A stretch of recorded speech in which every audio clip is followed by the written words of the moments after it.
What up, what up? It's the Athletic Hockey Show. I am Sean Gentille with another edition of How to Fix. This is our summer series where we check in on some of the more underachieving teams in the NHL. That's maybe how we'll phrase this. These are the teams who are either trying to get back into the playoff conversation or get even farther out of it, which I think is what applies to the Vancouver Canucks. We got Drance here, our buddy Thomas Drance, to talk about the team he covers and covers very well in Vancouver. Here's how we'll start. The Canucks were dead last in the Pacific Division last year and the NHL, 58 points. That led to some wholesale changes. We know that the Sedins are in. We know that Ryan Johnston is the new general manager. We know that Manny Malhotra is the new head coach, and they got to select Manny's son Caleb third overall, which is nice, I suppose. Drancer, let's frame it this way. On a scale of 1 to 10, how has the first off season of an actual honest to God rebuild gone in Vancouver thus far? Given what they're trying to do, which is something that they haven't honestly and truly tried to do in quite a while. Where are we on the sliding scale? You know, the folks that have heard me talk about the Vancouver Canucks or read my coverage will not be surprised to hear that I think it's a little bit mixed. And I'm not going to do the classic waffling sports talk thing of like, well, both things can be true. No, like it's too soon to know exactly how this is going to turn out or how sage this team's moves are. But I think you can see reason for optimism, and I think you can see significant reason for concern. I think those are just two honest things that have been undercurrents as the Canucks have gone about remaking themselves in a more rebuilding image this offseason. So on the positive side of the ledger, let's start with that. The Twins and Ryan Johnston have come in and talked about community. They've talked about sort of the bones of how they want this franchise to carry itself. And they've, I think, been credible in discussing this idea of, you know, having a way that they want to do things that is true to sort of the culture of the golden era of Canucks teams, which of course Henrik and Daniel Sedin were faces of, like these sort of standard bearers of that era, in terms of how they want this team to engage with the community, what they expect of players on that score, you know, how the team treats and handles media obligations, how this team carries itself, protects information, how players find out about things. I mean, you can see the bones of how this team wants to carry itself in a more credible way. These gentlemen are credible in terms of how they communicate that. And they've been talking about patience and sort of the idea of doing a diligent, full-blown, gradual accumulation phase rebuild, which obviously this franchise has needed for a long time. And they've made moves that fit with that direction. So that's the positive side of the ledger. I don't mean to interrupt. Before we get into the next phase of, you know, our discussion here, you've talked a lot about the community aspect of things. You've talked a lot about the cultural end of things that the new regime, you know, has come in and done the right stuff to get the train back on the tracks in that regard.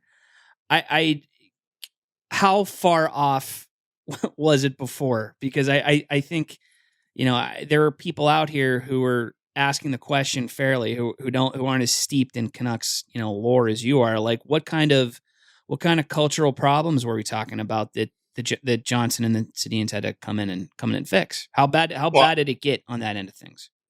I think pretty bad. You know, we're talking about a team that traded, you know, that had a public rift between two star centermen. One of those star centermen took, you know, 3 weeks off for undisclosed personal reasons. They never entered the NHLPA program. I'm talking, of course, about JT Miller, right? They just were sort of away from the team for 10 games and then were traded. You know, that spring, the following spring, the club extended basically all of Quinn Hughes' friends, traded for Evander Kane, right? And then Quinn Hughes was moping in the first 2 months of the year, precipitating him being dealt. So this team traded a star center and a franchise defenseman within 12 months, you know, one of whom you could just tell was wearing it, right? I mean, and of course, he described the locker room environment as fractured. to The Athletic when we caught up with him ahead of his first game against the Canucks. Correct. That's from Quinn Hughes. Fractured, right? That's not me. That's not me editorializing. That's from the principal, from the guy who was living it and was like, I can't do this anymore, right? This isn't working for me. And by the way, you could see the joy that he played with at the Olympics and with Minnesota, and it looked totally different than what we saw in the first half of the year or the first 34 games of the year, whatever he played in his final season with the Vancouver Canucks. I mean, it looked totally different. It looked like a guy who'd had the weight of the world lifted from his shoulders. As much as he's criticized roundly in Vancouver for a variety of reasons, mostly stemming from, the fact that he requested a trade and then beat Canada at the Olympics. Yeah, that goes with the territory on that. And that goes, you're not going to be particularly beloved in Vancouver after that set of circumstances unfolds. Absolutely not. But I mean, as much as fans were upset with him about how it went down and, the way that he looked when he was playing his final games in a Vancouver Canucks jersey, which was, not as frequently engaged and passionate as Quinn Hughes usually has been throughout his, hockey playing life. It was hard not to be happy for him. Like, it was hard not to be happy for him watching him play in the playoffs against Dallas and seeing a guy who was able to just sort of play his game. By the end of the season, by the way, you had Evander Kane hit his 1,000th game. They didn't play him again. He played for his 1,001 game, at which he was, given a stick ahead of a pregame ceremony. Evander Kane, probably the least popular Vancouver Canucks player of my lifetime in his hometown. After which he was never seen from again. He conducted an exit meeting before the end of the season and just left. Like, this is the sort of stuff that was happening with the Vancouver Canucks. Star players wanting out, star players taking unexplained leaves of absence, star players being told to just leave the team after we celebrate your 1,000th game milestone, franchise defensemen asking out, and then some of the franchise defensemen super friends who were extended in a bid to keep him were then summarily agitating for trades ahead of the deadline. I mean, the extent... Other than that, everything was going well. The extent of the dysfunction was through the roof. And, by the end of the season, you started to have little signs of progress from this group of players. Like, I think a group of veteran players with the team, Hronek, Brock Boeser, Teddy Bluger, Kevin Lankinen, kind of got together. I think you had a different bit of a vibe shift as guys like Zeev Biuim, some of the younger players who really do carry themselves impressively, began to sort of assert their own personalities a little bit more in a cleaned out locker room.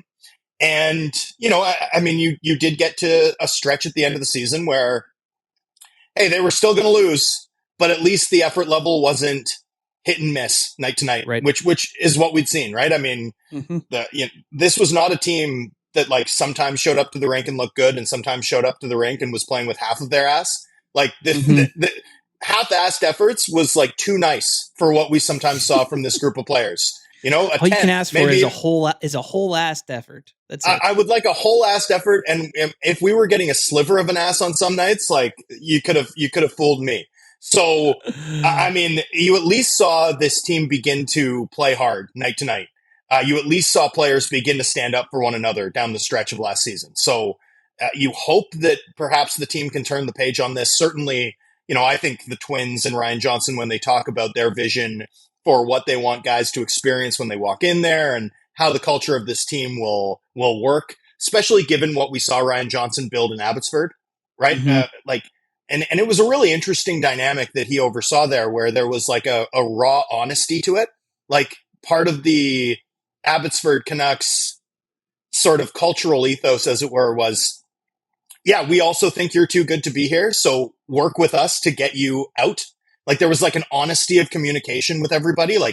You think you're too good for this. We think you're too good for this. So let's work together and we'll win and you'll win if we all sort of buy into the same thing. And, I'll get an NHL GM job and you'll get a chance to play in the show. And, you'll get a one-way contract and we'll get playoff revenue. And there was an honesty of that communication. So, and certainly, we all know what the Twins are about. So, I mean, I actually do think they're credible messengers. When they come in and they say, we're going to change the culture of this team, I actually believe it. There's reason to believe of course, them. of course, the problem is, right, is culture can only take you so far. Like, I don't think you can develop yourself, player development yourself out of the mess that the Canucks have created, because it's not just an off-ice cultural issue. It's also, this team has nothing of value, right? Like, there's nothing here. There's no premium prospects. There's no, Caleb Malhotra now would be one, but that's it, right? And even then, the scoring profile is not what we typically see for a player drafted in the top 5 of the NHL draft. So there's years of work to do just to accumulate enough baseline of talent that,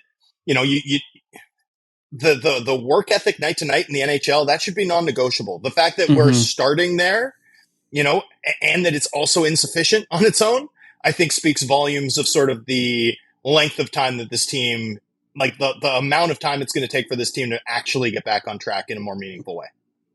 All right, you said they had nothing. Let's start talking about that nothing. We'll start with a defense. This is how we're going to structure this. Sure.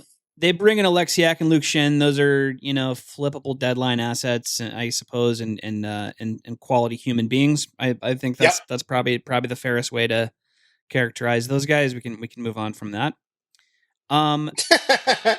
The where it starts is with Biuim and Willander, right? Like those are the guys who, out of this group, we'll talk about Filip Hronek in a second, but out of this group, those are the two guys who most clearly profile as being, potential pieces on the next good Vancouver Canucks team. The seasons were somewhat uneven. I know Biuim, finished strong in particular. I guess Willander was maybe graded out a little better over the course of the entire season. We saw flashes to some degree. Yes, that's the right way to frame it. Not a ton, and I'm wondering how much of that was due to the Adam Foote experience, because I know this is something you've talked about at length. Like, what did we see from Biuim last year in particular, and how are those guys? Like, what's the next step for both of them? I guess is the question.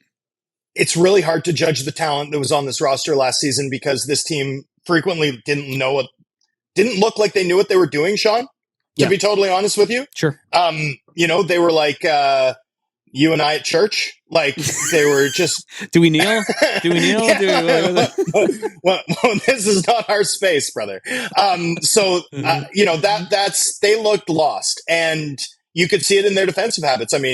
Guys going back for pucks, not shoulder checking, sticks not tied up in front of the net. Just a structural bleep show. Truly, it was as bad as I've ever seen at the NHL level. It's really hard for me. Like, one thing I'd say about both Willander and Zeev Biuim is they really struggled defensively. But so did Marcus Pettersson. And I know Marcus Pettersson's a lockdown, a top pair capable, best suited to second pair duty, but can play a shutdown role and is like reliable and good at it. And a lot of nights he didn't know what he looked like he knew what he was doing. So how do I judge the 20-year-old and the 21-year-old? Given that Marcus Pettersson looked lost most nights, given that Filip Hronek looked lost a lot of nights. So it's, what I'd say is there's like a lot of change in the couch cushions for Manny Malhotra to find. Like, everyone's got a few quarters in their couch cushions, but the Canucks probably have like $35 worth of coins that they can just like pick up. Is it going to be enough to order, to go out for a big steak dinner? Probably not, but you'll be able to order a pizza. And, that's sort of the good thing is this team should be able to improve pretty significantly, like simply by moving from Adam Foote to Manny Malhotra. Of course, that's a double-edged sword. The environment is such now where someone like Biuim or someone like Willander is going to be in an environment and, actually have some opportunities to take forward steps. At least we'll be able to say, I assume, because I think Manny Malhotra did a really good job in the American League level. I think they're going to get a baseline competent structural team next year at the very least. We can know whether these guys are good or not. Like, that's there's something to be said for that.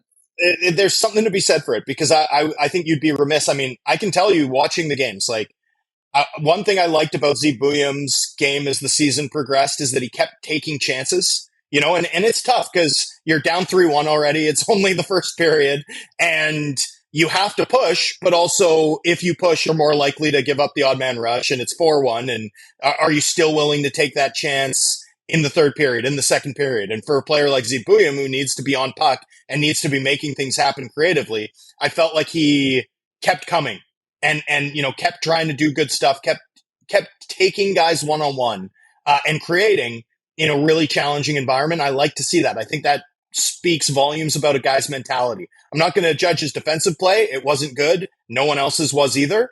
I think that's where we should cut him slack. But at least in terms of the mentality, the on-puck stuff, I thought you saw enough to like, even though you could also see like this guy's going to need to play at 15 to 20 pounds heavier, or he's going to get pushed off the puck sometimes when he's, trying some of those dangles. He's not quite, the Quinn Hughes button hook type wizard on his skates. He's not the worm.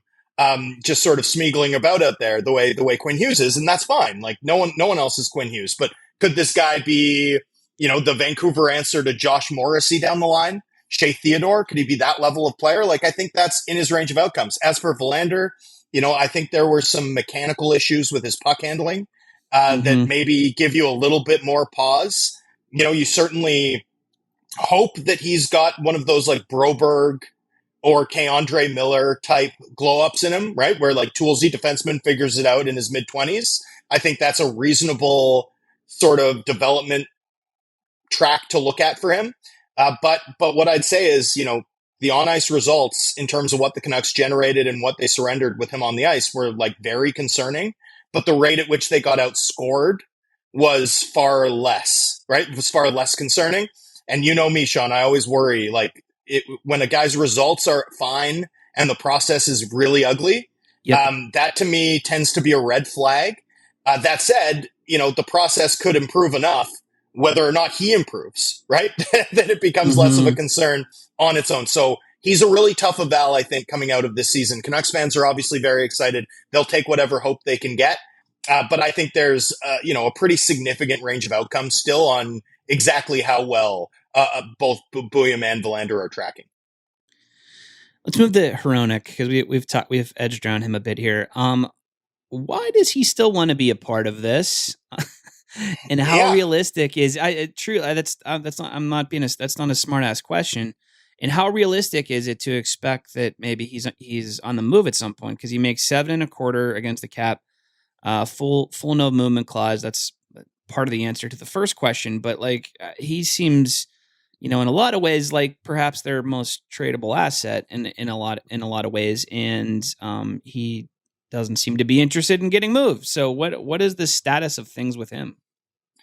So I have a theory about rebuilding, Sean, and I know you're like me and have been doing your Christopher Nolan rewatch ahead of the Odyssey coming out, and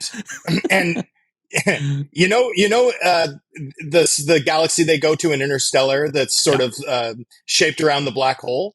Yep. I think that rebuilding in the NHL, there's like a level that you hit as a team in the NHL that I call the vortex of ineptitude.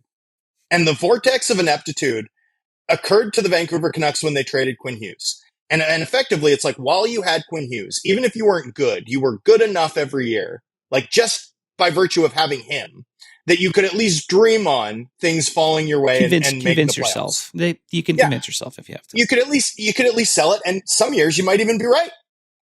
And when you fall beneath that baseline functional level, right, where like there's no escape from losing. No light will escape the black hole. No winning will escape from the Vancouver Canucks. Like they will be losing for years here. They've slipped into what I call the vortex of ineptitude. And the point is when you're falling into or swirling about this vortex, things pick up their own weight, right? Like things become intractable. So it's one thing for Filip Hronek this summer to tell the Vancouver Canucks he's got a no move clause this year. He's got a no move clause next year. The year after that, it's a 15-team modified no trade. So this summer, it makes sense for him to be like, hey, I'm comfortable in Vancouver. My family's settled in Vancouver. I want to be part of turning this around. He's only been losing for 6 months. He's only been existing in a world without Quinn Hughes on his left side and in which for 6 months, another year of losing. And next summer, the conversation is, Phil, do you want to do this now? Should we go to the team and try to do this now while we have total say over where you go? Mm-hmm. Or do we want to wait for July 1 next year, where with half the league, we can only restrict half the league, and the other 15 teams can bid, right? And it turns into Phil Hronek, you're a Nashville Predator or something like that, or whatever. Filip Hronek getting married this summer. He just got married. He's 28 still, right? He turns 29 in September. It's one thing at the age of 28 to be like, I see the vision. I believe in what we're doing here. I love the city. My wife loves the city. We want to stay, right? It's another thing to be having that conversation when I'm turning 30 in 2 months and this is my last chance to choose my destination. And then it's another thing entirely to be having that conversation when you're 30, 31, 32, and sort of the footsteps of retirement begin to be heard in your hallway. And also you don't have control over the situation anymore. So for me with Filip Hronek, I think it's one of those situations, like, does part of me think that it's a red flag when a player really wants to stay for a team that has no short-term hope? Like, kind of. Yeah. But also, I look at this as sort of part of a process. And it's one thing for Filip Hronek to feel that way today. I think it's a very different thing to feel that way 12 months from now. We'll see what he's saying after another 58-point season. Right. And I think, well, I mean, they'll be hard pressed to do 58 again, man. Like I mean, this team doesn't have the talent to take the Anaheim Ducks type step. Yeah. But I've got this coaching theory that, like, John Cooper, Bruce Cassidy, whomever you want, the best of the best. Mm-hmm. I think at the end of the day, those guys only have like a little bit of impact.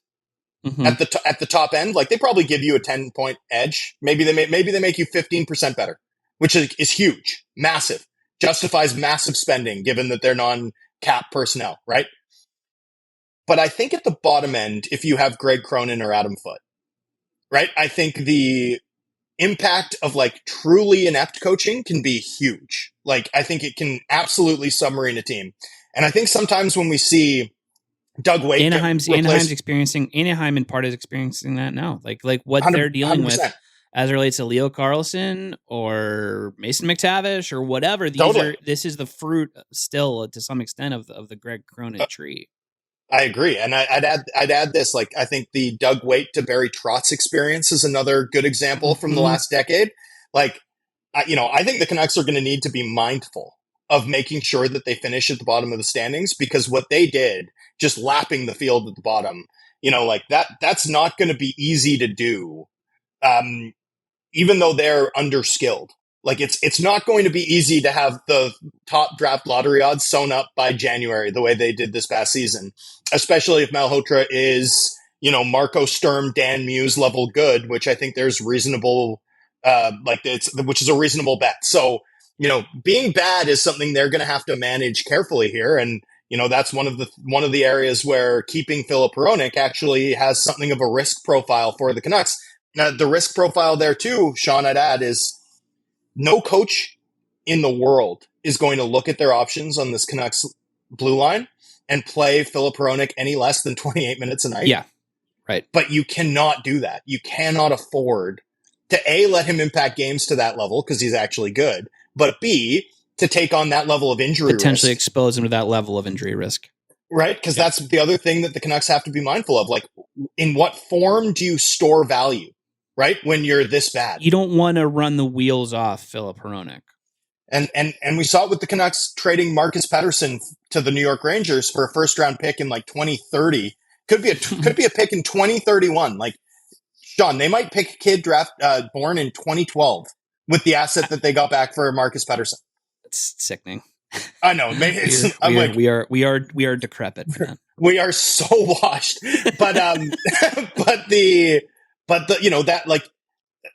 good part about that trade, the thing that makes sense about that trade, more than anything, is that a draft pick in 2030 or 2031, all it can do is gain value as that draft gets closer. Whereas a 31-year-old defenseman, at the end of the day, next year they're a 32-year-old defenseman. The year after that, they're a 33-year-old defenseman. I mean, they can hold value by continuing to play well, but the risk profile on them increases. So, I do think the Canucks, like, they've shown us with their moves that they're thinking about this sort of thing. they should be thinking about this sort of thing just from a portfolio management perspective. And Hronek's, just like storing the value of Filip Hronek in a player who can't help but be overused on this roster, like that's suboptimal in the extreme, and something that, I'm sure the team's aware of, and they better have a plan to address with Manny Malhotra in terms of limiting his ice time and his burn. We're going to move on to the forwards. They drafted Caleb Malhotra. He certainly seems like he's ticketed for Boston University, I believe, next year. Yes. Yep. BU Terriers. BU, baby. Brendan Gallagher, Paul Cotter, tradable assets again for future fourth round picks or whatever. Evander Kane and Niels Höglander go out. Seem like good riddance to Kane. Shocker there. Höglander is traded for a third rounder, I believe, which is decent. Okay, fine. Yep. This is largely a returning group, and we're talking about Elias Pettersson and Boeser and DeBrusk and Marco Rossi. We need to start at the top. We need to talk about Pettersson. From the Canucks perspective at this point, and as you understand it, what does a palatable Elias Pettersson trade look like? Like what is the floor on that move if they were to make it? I mean, I think the Darnell Nurse trade's the template.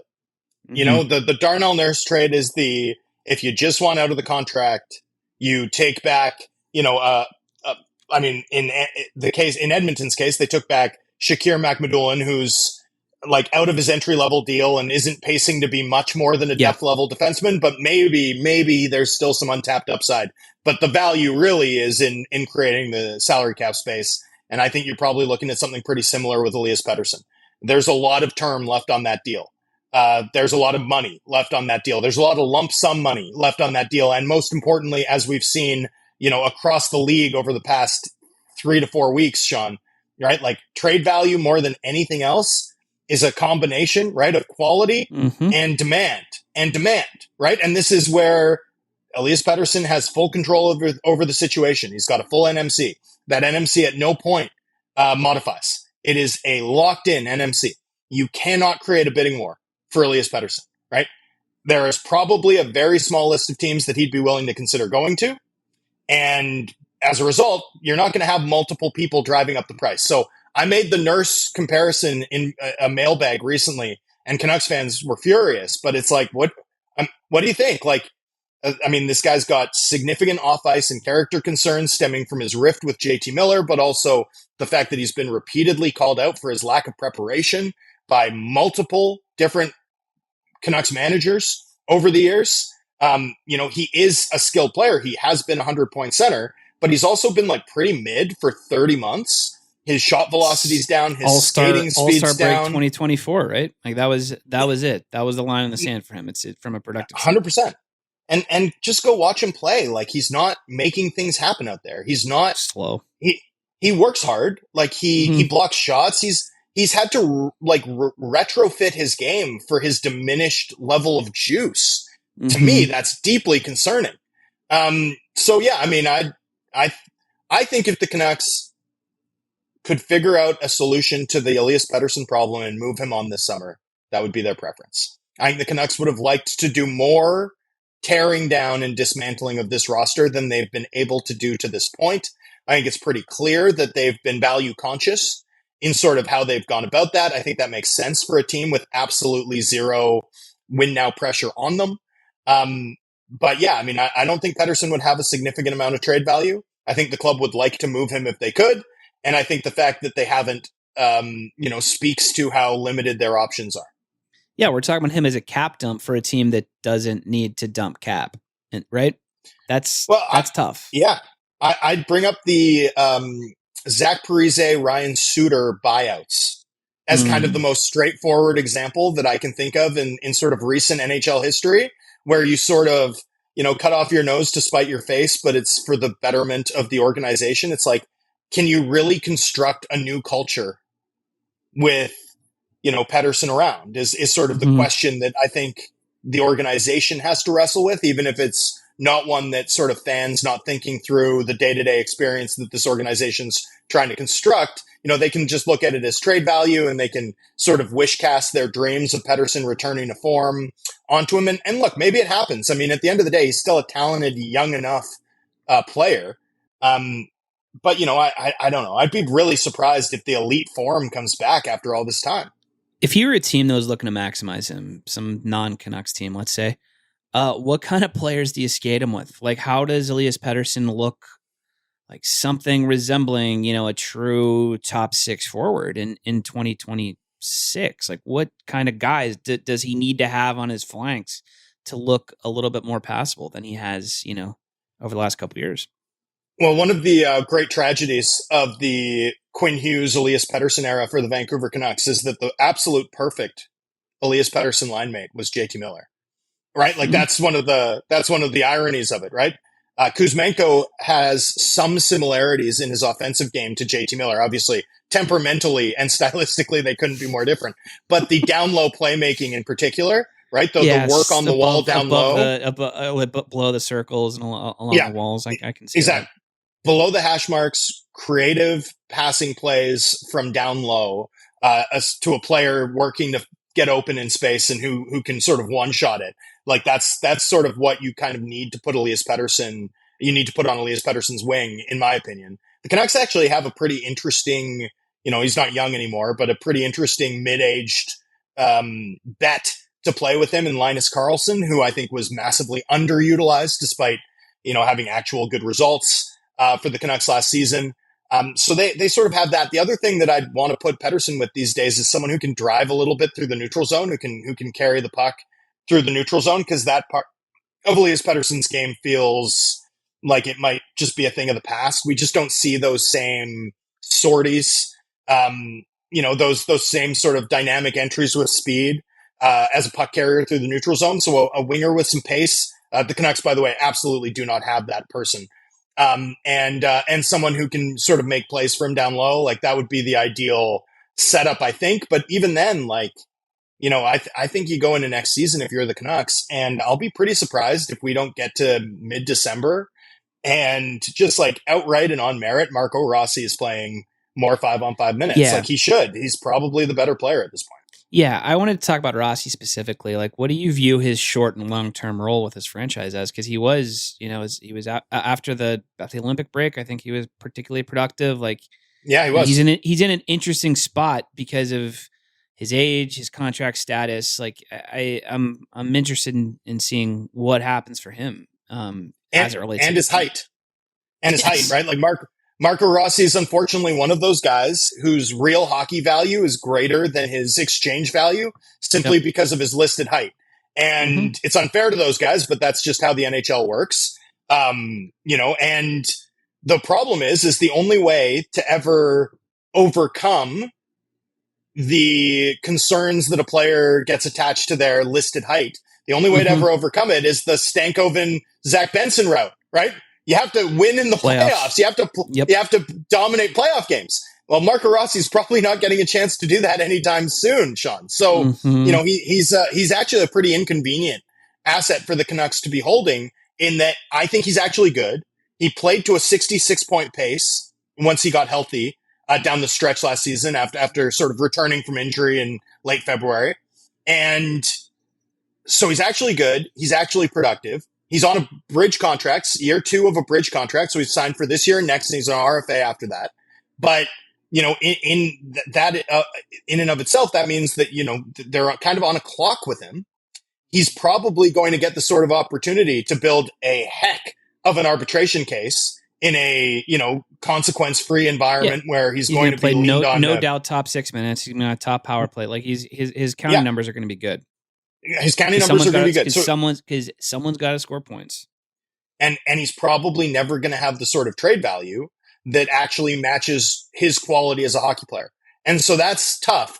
I guess what I would say is, I guess the other part of this is he's old enough that by the time you build the next core of, you know, the next great Canucks team around like a totally newly assembled core over the next 3 more drafts, by the time those guys are ready to win, he's probably pushing 30, right? So it's not a perfect rebuilding asset. What I would just say is, in an era of cap growth, the key with Rossi from a Vancouver perspective is to decide proactively.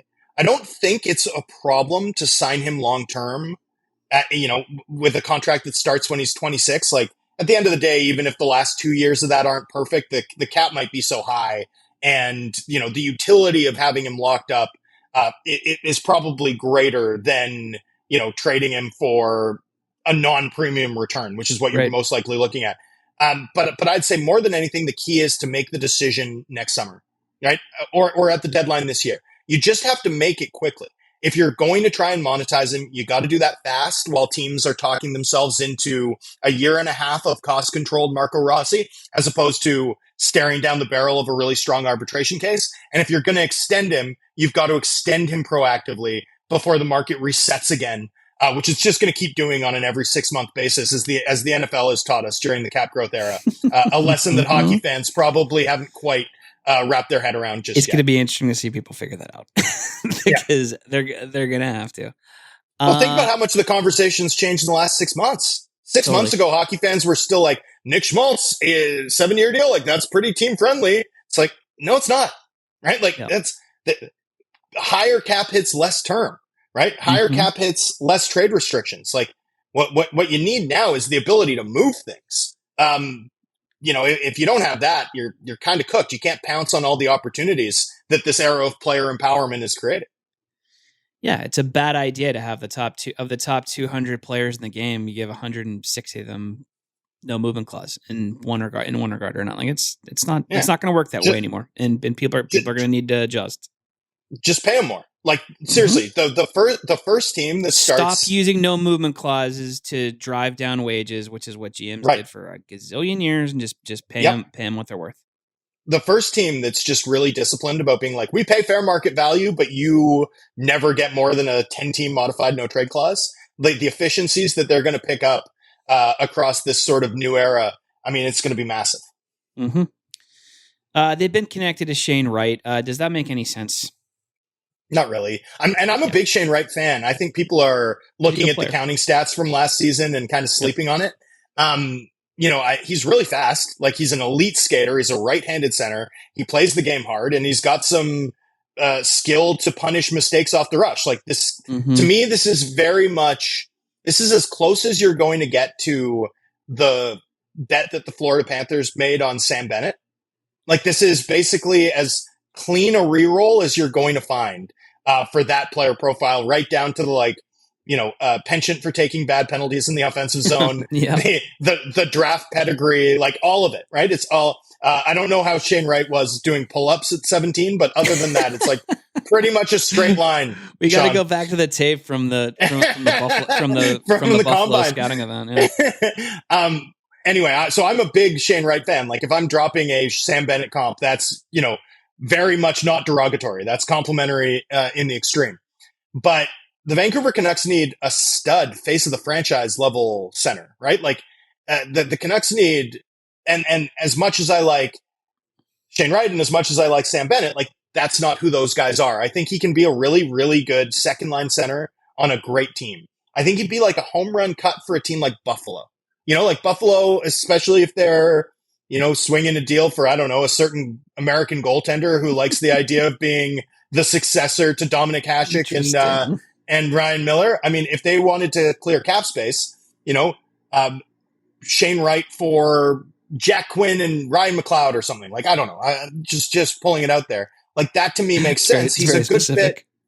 Well, he's a good fit for a team like Buffalo because he could play behind some guys and, maybe give you some additional center depth so that you can play Alex Tuch on the wing, not Alex Tuch, Tage Thompson on the wing in the playoffs when some of the defensive flaws in his game begin to. I can imagine him being a 2C I can imagine him being a 2C on a good team, Shane Wright. That's what I'm saying. And I just think the Canucks, like, they're not the good team that needs the 2C and they need the 1C. They've got Coots, they've got Malhotra, they've got another guy too. Coots, Malhotra, and Rossi. So like you've got a bunch of U25 bids in the pool to have the second line center on a really good team. Like what this team needs is the iron in the fire that can maybe produce the ceiling case. So I mean, even if you're talking about trading a first and a second, like that's just too expensive at this point in the Canucks rebuilding effort. It just doesn't make sense. Does Brock Boeser have more trade value than Elias Pettersson right now? No, I don't think so. The problem for DeBrusk contract's bad. Contract's rough. He's got a lot of control.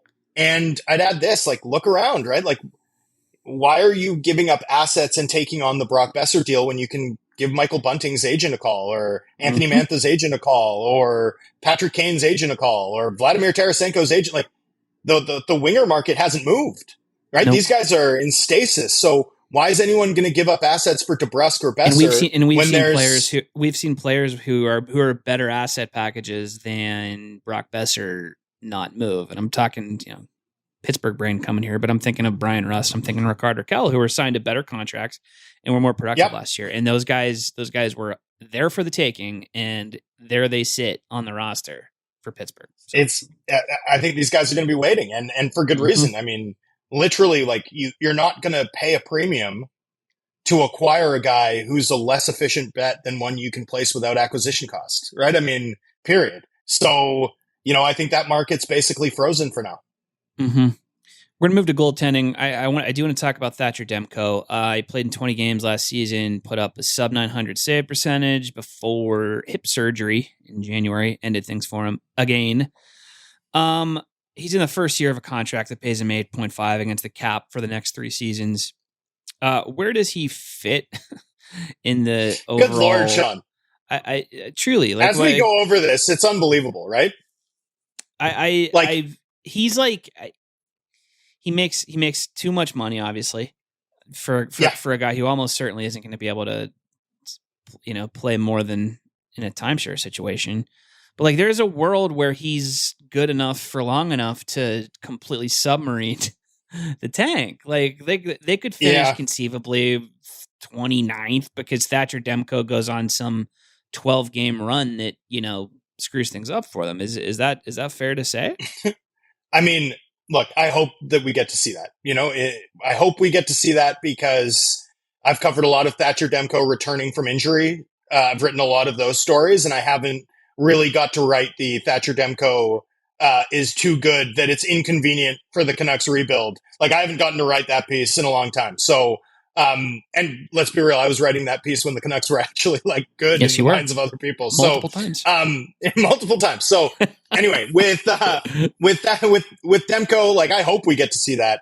I think here's the, I'm just going to try and take a step back and sort of talk it through factually. Thatcher Demko's now 30 years old. The hip surgery that he underwent last season was the second hip surgery, something that, as far as I know, no NHL goaltender's done, right? Like, the double hip impingement surgery. That's not something we've seen before. So that's unprecedented. That's on top of the fact that he dealt with that unprecedented knee tear 2 years ago.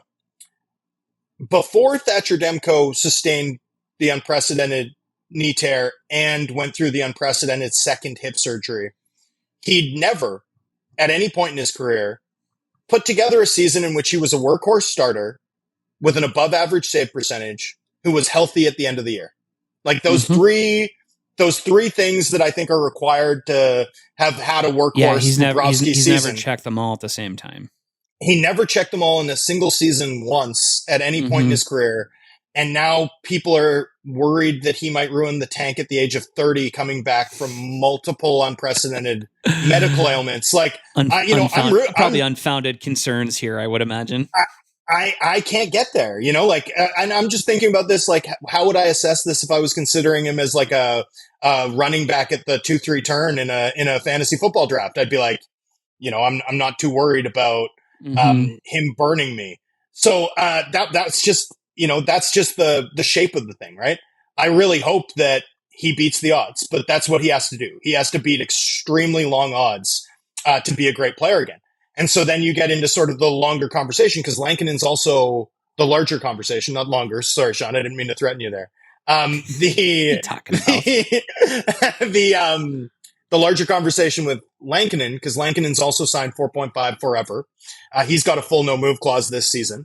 And, I think the Canucks need to be looking at this and thinking through, do we carry 3 goaltenders? Like, we probably should carry 3 goaltenders. I think Demko, they should have a goal on starts for him that's something like 25 to 30. Like, let's get through a 12-month period where Thatcher Demko is completely Doesn't healthy. get hurt.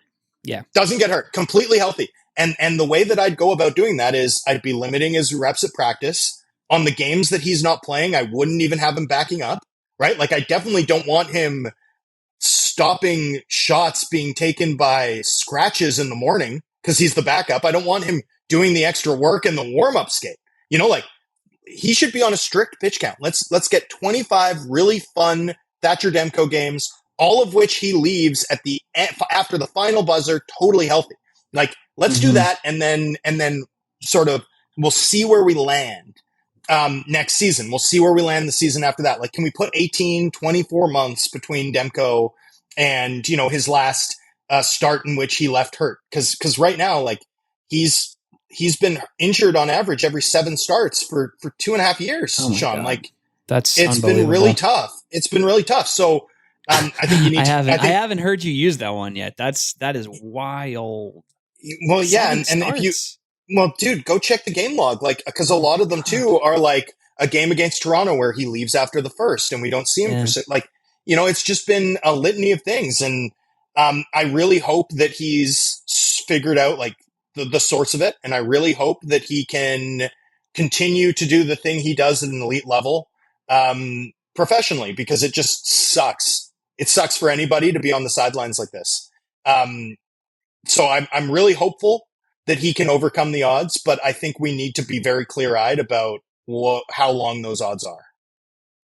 And the Canucks need to design a plan for it, right? Like, they need to be carrying 3 goaltenders, and they need to be conscious of this.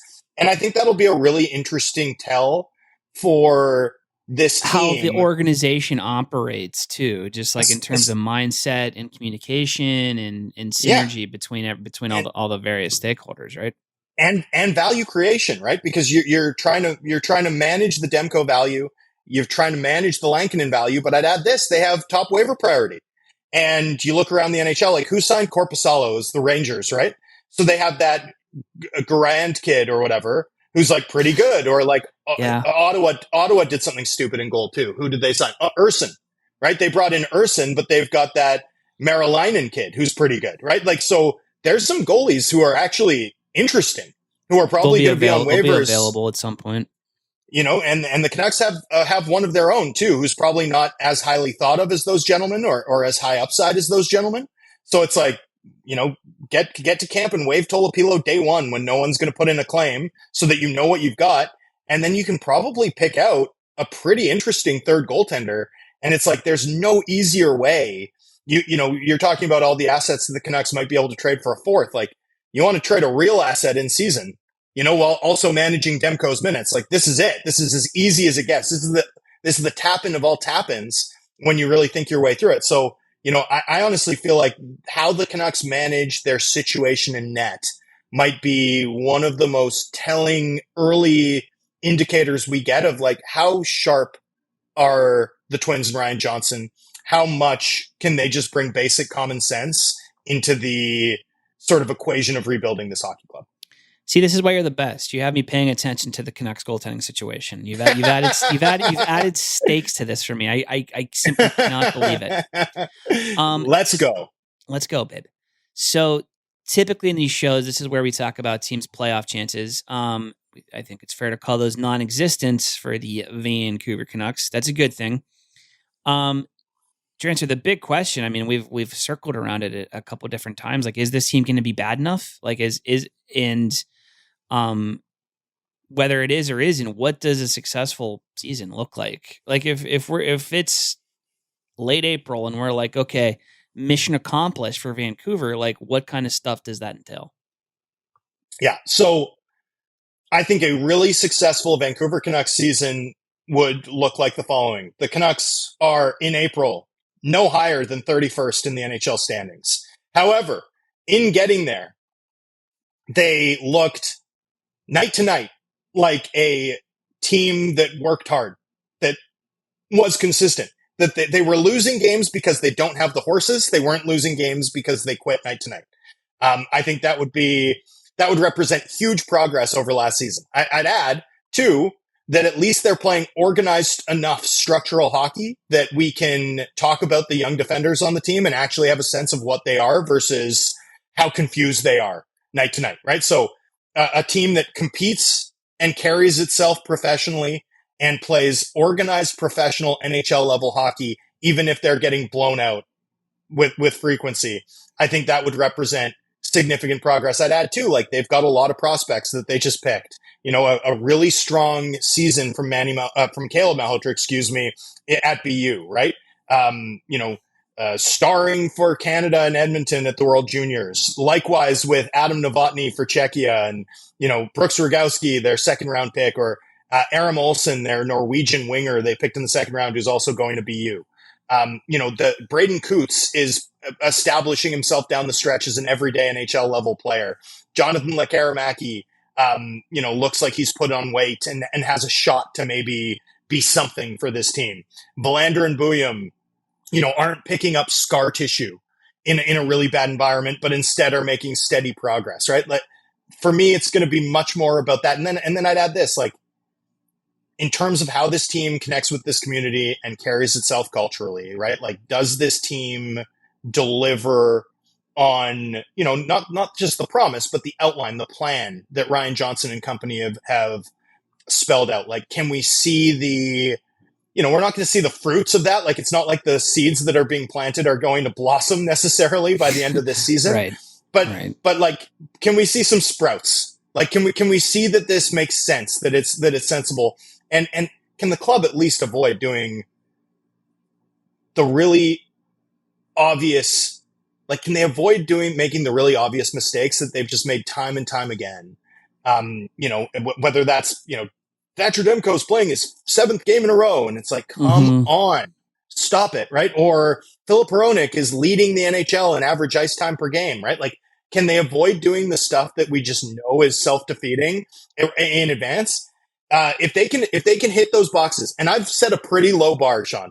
Like, that's a pretty low bar. Like, try as NHL players, behave as NHL players. Don't do anything destructively stupid as a front office or coaching staff. Play NHL level systems and have the 3rd overall pick have a good season in Div 1. Like, you hit those 4 boxes while avoiding doing anything really stupid, and I'll be like, wow, what a great season. And I guess I'd add this. They better find a way to get an additional 1st round pick in 2027. They better find a way to sell off, whether it's Cotter, Drew O'Connor, like, they better find some smart ways to add value into the organization.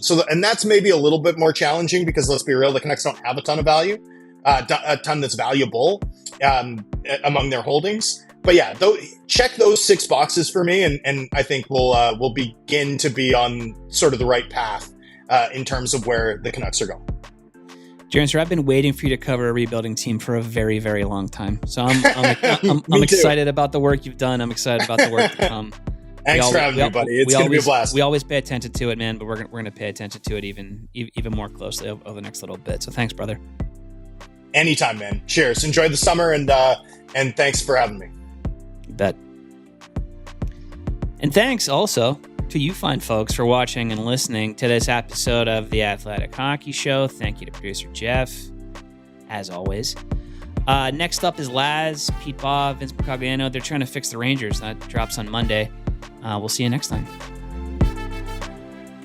Thanks for watching. Make sure to like and subscribe and ring the bell to stay informed and catch new episodes every Monday, Wednesday, Thursday, and Friday. And in the meantime, you can join our Discord community. We'll see you there.